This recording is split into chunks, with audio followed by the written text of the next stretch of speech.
for those guys, you know what I mean? And I learned a lot working with them, for sure. Right. This next story, I want you to finish the rhyme, if possible. There lived a DJ and Paul was his name. He came up to money and this is what he said. We're going to make a whole bunch of money and make $1 million and take the dash or whatever. So take me back to meeting Montell and bringing that monstrous situation to Def Jam. You know, it's kind of ironic because so much stuff happened when I was working with Singleton at his label, even though it was a very brief time, because that's when I met Warren, right? So at that time, John was a Kappa in college, and one of his Kappa buddies was like, you got to hear this guy who was Montell Jordan. And so, you know, me being John's music guy, John was like, yeah, Paul will check him out. So Montell came to the New Deal Records office. I seen this tall cat, I don't know, girls are gonna like him, you know, and then he's singing, but it's like some streets. He's singing about driving down Crenshaw. That's all I remember. His first demo was he was singing some R&B shit about driving down Crenshaw. I was like, this could work. I get this. And because at that time too, you know, Mary J. Blige and Jodeci and all that New York R&B hip hop was exploding. That's what we were vibing on. But, you know, and so this, West Coast like version of that was my thought process. So, but I went to Def Jam and John was initially kind of upset with me through the whole break and everything. And so I didn't want to disrespect him any further. And I didn't feel comfortable trying to pursue Montell Jordan, even though I was at Def Jam, because I had met him from Singleton. But what happened was Montell kept calling me and he was like, you know, John's not calling me back. And I knew John didn't really take the music thing that seriously. It was like, you know, kind of a trophy thing. You know, he's focused on his films and everything, you know. And so I said, well, if John's not even calling you back, I mean, damn, it's not really disrespecting John. So, you know, I played it for his demo for Leor and Russell, and they liked it. And they flew him and me out to New York. And I remember Montell was in Russell's loft singing for Chris Rock and Andre Harrell and Russell. And I mean, his mind was blown. You know, they loved him. They were telling me he was great and everything. And so, you know, and at that point, Def Jam was kind of like anything I told them. They were like, you know, this is going to work. Okay. You know, so we signed Montell. It was one of my first signings, probably was my first signing through my label at Def Jam. And because Warren did not go through my label. Yeah, I mean, you know, This Is How We Do It song, I mean, that was Montell's idea. He brought the sample. I did bring in a producer to help like fatten up the version that him and his partner had made, you know, give it a little more back end and stuff, but that was all Montell's idea. And to Def Jam's credit, they really saw the record, probably more than me. I was such a hip hop purist. I was almost like, is this disrespecting Slick Rick's record? I swear, I mean, I liked it, but you know, I wasn't like with House of Pain, Jump Around, I knew that was a smash. With Passing Me By, I knew that was a smash. You know, with a lot of the records in my career, I knew they were smashes. With Montell Jordan, This Is How We Do It, I'm not claiming that. I didn't know. I was kind of surprised. What eventually happened? Not that I didn't believe. I don't want to say I didn't believe in the record, but I just didn't know for sure it was going to be a smash. You know what I mean? Right. What eventually happened with your relationship with the guys at Def Jam, Russell and Leor? We fell the fuck out. You're bringing them so much success. What could possibly go wrong at Def Jam? Yeah, man, we're gonna make a really long discussion very short for this part. I'm saving stuff for the White Boy from Crenshaw documentary too, some stuff. But right. Well, you know, basically, Def Jam was going through a tough period, like we had said. They were at this point. They were, you know, the Warren G money ain't come in. You know, there's no Warren G money in yet. You know, they're still in that rough period that we're talking about, right? Where Warren saves Def Jam, but Warren hasn't saved Def Jam yet. And they're going in between distributors. And their old distributor, Sony, was like squeezing them, and the new one ain't giving no money yet. So all of a sudden, studio bills aren't getting paid, engineer bills aren't getting paid. You understand too? I opened Def Jam's West Coast office. Before me, there was no Def Jam West Coast office or anything. They just had a couple groups signed out here, but everything was done from New York. So, you know, I'm running the office. We're in a temporary office space. Bills aren't getting paid. And I'm starting to get salty. Warren fired me as a manager pretty quickly after coming to Def Jam, saying it was a conflict of interest because I worked for Def Jam now to be his manager, which is true. And Def Jam. I remember we had a meeting with Leor at the Mandarin Oriental, and me and my attorney, and he said, "So are you going to give, you're going to look out for Paul on the Warren thing?" Said, no, no. Contractually, they weren't obligated to give me a dime, even though they made like millions and millions and millions of dollars off of it, and they knew I brought to them. I mean, if you look, the album was executive produced by me and Chris Lighty, and I lost money on the album, but whatever. Anyway, so that I was salty about that, and it came down to it ended up the beef got sparked over the singer LV, who sang on the Gangsta's Paradise record. He had started to get a little heat off of this is before Gangsta's Paradise, but some other record that was on the jukebox, and all of a sudden they decided they wanted to sign him, even though he had been around their camp for years. They were never interested, and instead of coming to me, they knew I managed them. Because, like I said, our relationships were starting to fall out a little bit. They tried to go around me to LV, which I thought was mad disrespectful. He was a loyal dude, wasn't going for it. And, my attorneys and everything said, well, you have the carved out rights as a manager to do whatever. And I ended up signing him to Tommy Boy. And the day I signed him to Tommy Boy, Def Jam sent me 2 letters. One that says you're fired, one that says we're suing you.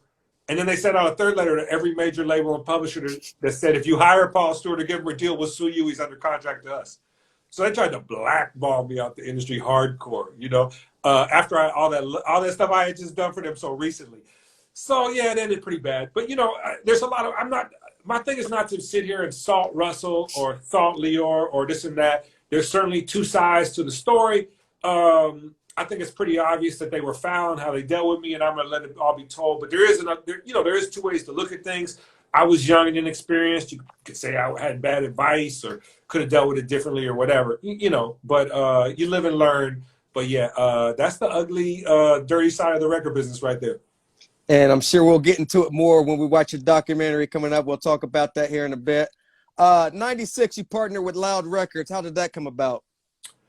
Well, I had known Rifkin from really early, and what happened. Said something about he lived above you, or when I worked at Delicious Vinyl, yeah. His office was above Delicious Vinyl, and I had a house across the street from there too, where PMP Street Promotions really started, and so it was across the street from Rifkin. So I had known him for a long time.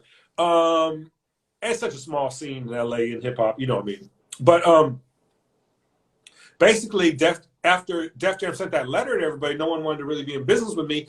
And then what happened was then Gangsta's Paradise blew up. And then I got really hot as an executive again. And the company started looking at me and they're going, well, this Def Jam lawsuit doesn't really seem, this don't really seem like they got a case here. They reviewed it a little bit. And Loud was with BMG. And so BMG's lawyers looked at it and everything. And I actually, at that time, I had a lot of offers. I had Rick Rubin wanted to give me a deal. Man, if I could have gone back, you know what I mean? But the deal that Loud offered was very large. It was Loud, RCA, BMG. It was a lot of money. I had a big staff. I mean, I didn't take that much money personally. I mean, I was doing okay, but I put a lot of money into my company. I had a huge staff of employees. We had this famous office by the Beverly Center with a rooftop where we threw all these parties and stuff. And so I got a big deal with them. And probably the most significant artist that I signed to that label was Delinquent Habits, the Cypress Hill offshoot, right? Right. What was that like working with those guys? Delinquent Habits? Yes. Great. I mean, I thought that their producer was like a Mexican primo to me. He's taking these mariachi records and like dirty mariachi jazz loops and stuff. You know what I mean? And they were good guys, man. Friends with all those guys. I got a lot of love for them. They were Sen's group, Sen Dog, and they were assigned to his production company, and so it was like family, what I mean? And it was also like, for me, it was smart because I wasn't really like on that piggyback thing so much. I was just trying to sign, Anthony Bone for sure. That was another artist I signed. Thank you. I was more trying to like build things up from scratch, but here was a Cypress Hill affiliate already, so I already had kind of a built-in thing, but.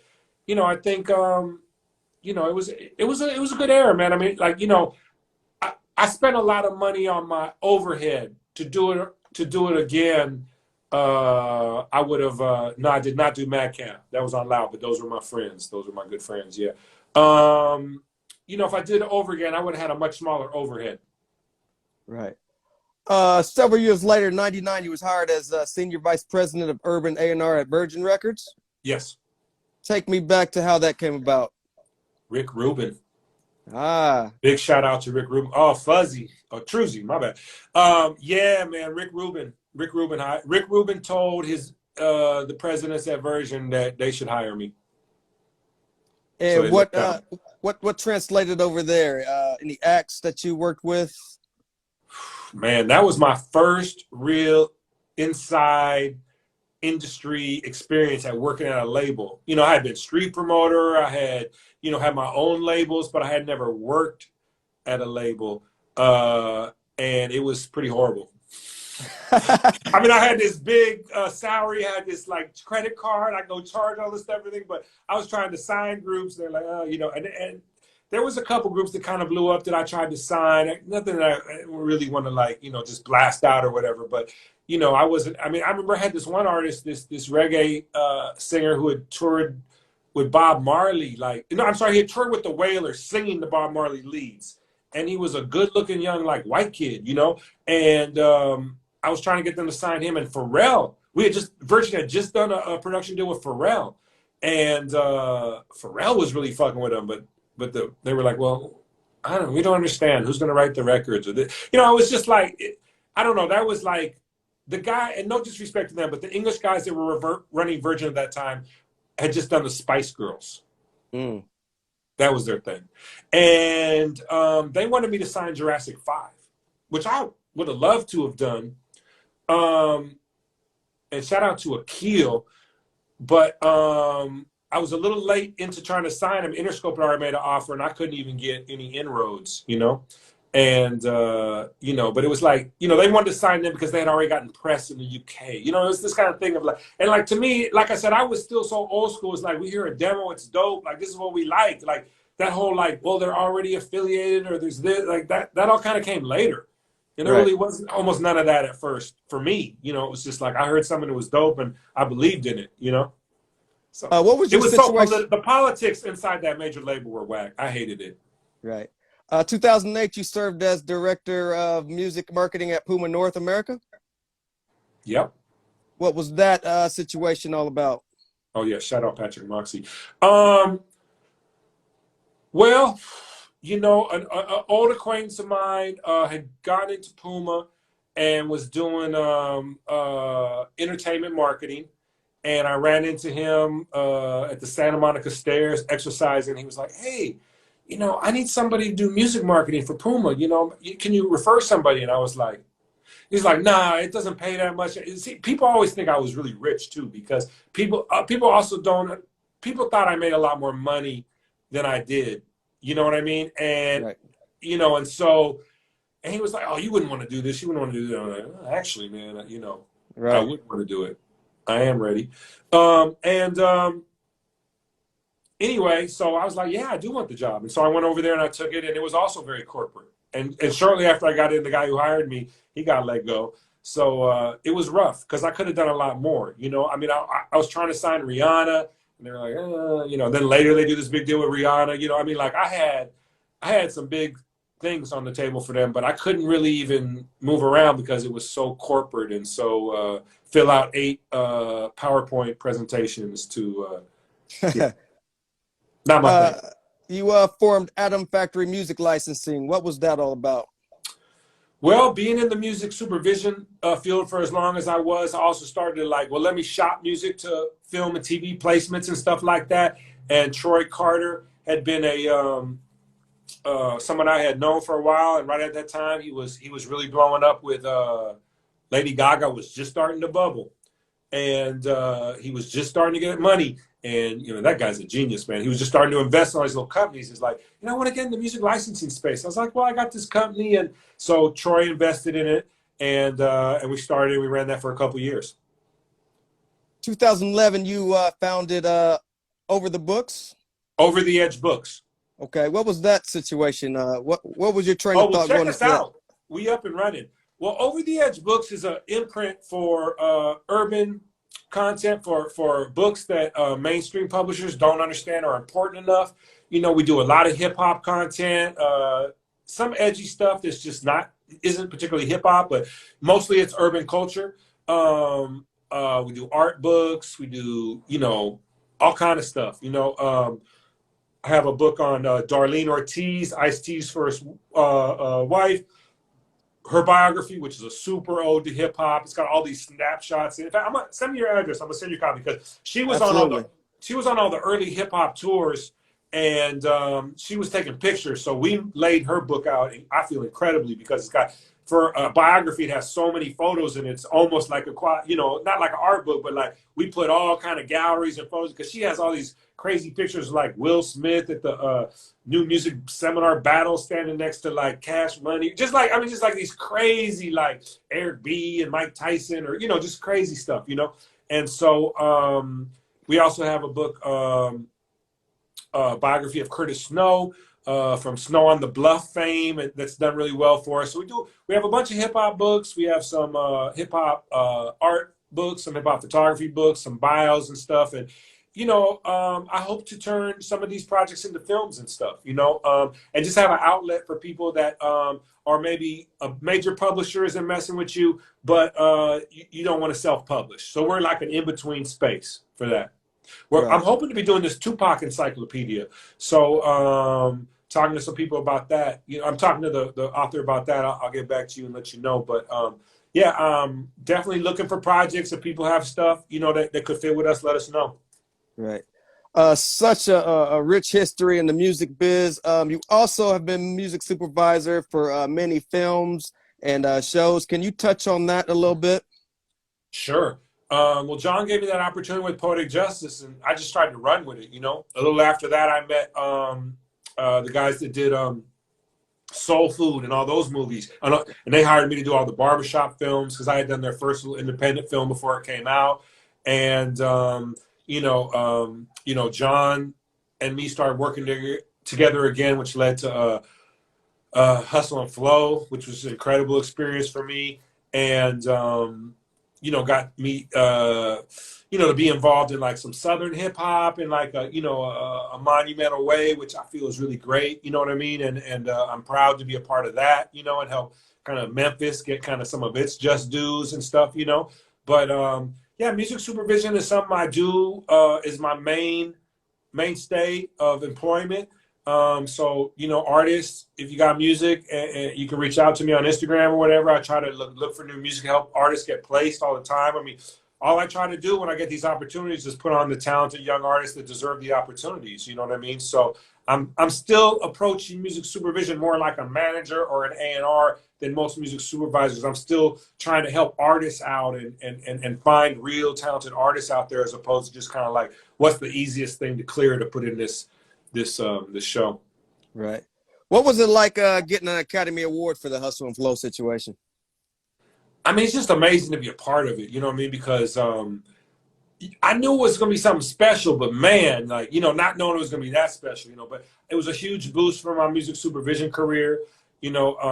People track me down all the time still from projects. Oh man, I wanted to find out who did Hustle and Flow, which is amazing to me because it's been a minute, you know what I mean? People are still, but there's not that many urban films where the music was that impactful, so it was, to the movie and everything. So it's amazing. I mean, I love working with new filmmakers, so if there's a new filmmaker and they need help with the music, if I think you're talented, then I'm down, you know what I mean? And we'll figure it out, as you blow up, just keep me as your guy and it's all going to work out, but music supervision be super creative. You know what I mean? You get to do what I love, find new great records and stuff like that, but also to find it that's the perfect one for the scene and this kind of thing and stuff, So, I mean, definitely like when I first got hired to do Poetic Justice, I didn't even know what music supervisors did.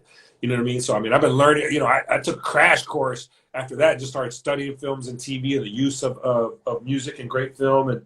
And so, this is a real passion of mine, putting music to picture, whether that's TV or film or commercials or whatever, and so when it's done right, it's kind of magical. And I'm just always trying to learn more and grow and, study it. So I've interviewed 3 out of the 4 Far Side members, and they've all mentioned your name. I'm not, going into this interview, I did, my research, but when I got that clip for your documentary, absolutely blown away. I mean, in 3 minutes, crazy. Can you tell me about your upcoming documentary, A White Boy from Crenshaw? Sure. Well, A White Boy from Crenshaw, the documentary deal is actually just being sealed. So, I made the trailer to get the deal, and some real hip hop shit, you know what I mean? And boy, did it work, man. And, like, a lot of offers have come out, there's a company that made me an offer to develop it as a scripted, like Netflix style series. So I'm pursuing that. The documentary deal is probably about to close with a big company. I won't mention any names or anything like that, because it's not closed yet. But yeah, I mean, I'm trying to just, use the doc to kind of help tell some of the stories about the era and the things through my eyes too. I mean, I think my story is very interesting, but it's not so much about me. It's about all the other people and the things around and stuff too, So LAJ, shout out LAJ. Yeah, I wanna use it to help promote some of the unknown people and things that don't get their due. You know what I mean as well. So yeah, I mean, it's definitely going to talk about race relations in LA. It's going to talk about the history of LA, hip hop. You know what I mean. And it's gonna be a history lesson about how a lot of these records and things came about, both that I was involved in and around. I mean, there was a lot of groups that I affected, like Freestyle Fellowship. Like I was at a club and they were selling their tapes, and I told this lady from Island Records, the A&R, to go buy their tape. And she calls me the next day like, "Yo, this shit." I was like, "Yeah, call. Here's Mike's or whatever." You know what I mean? Like, and so I helped a lot of groups because I was a part of the scene. I just loved it. You know what I mean? So it wasn't, it wasn't even always, So there's a lot of stories and things that are like I touch people in ways I'm learning about.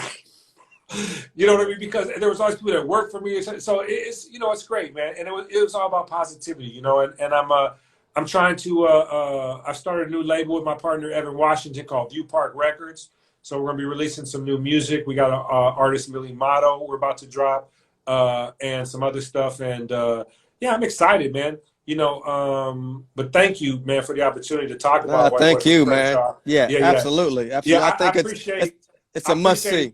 I appreciate all the love. We've gotten like 400 likes and like 1 dislike on the YouTube or whatever. So, yeah, all likes are appreciated. All the comments, man. I really, it's been wonderful. I mean, I've had some real big cosigns. Snoop gave it the thumbs up. Issa Rae, Fab Freddy, Cut Chemist. I mean, DJ Pooh. I mean, some real heavyweights. People that I just really respect.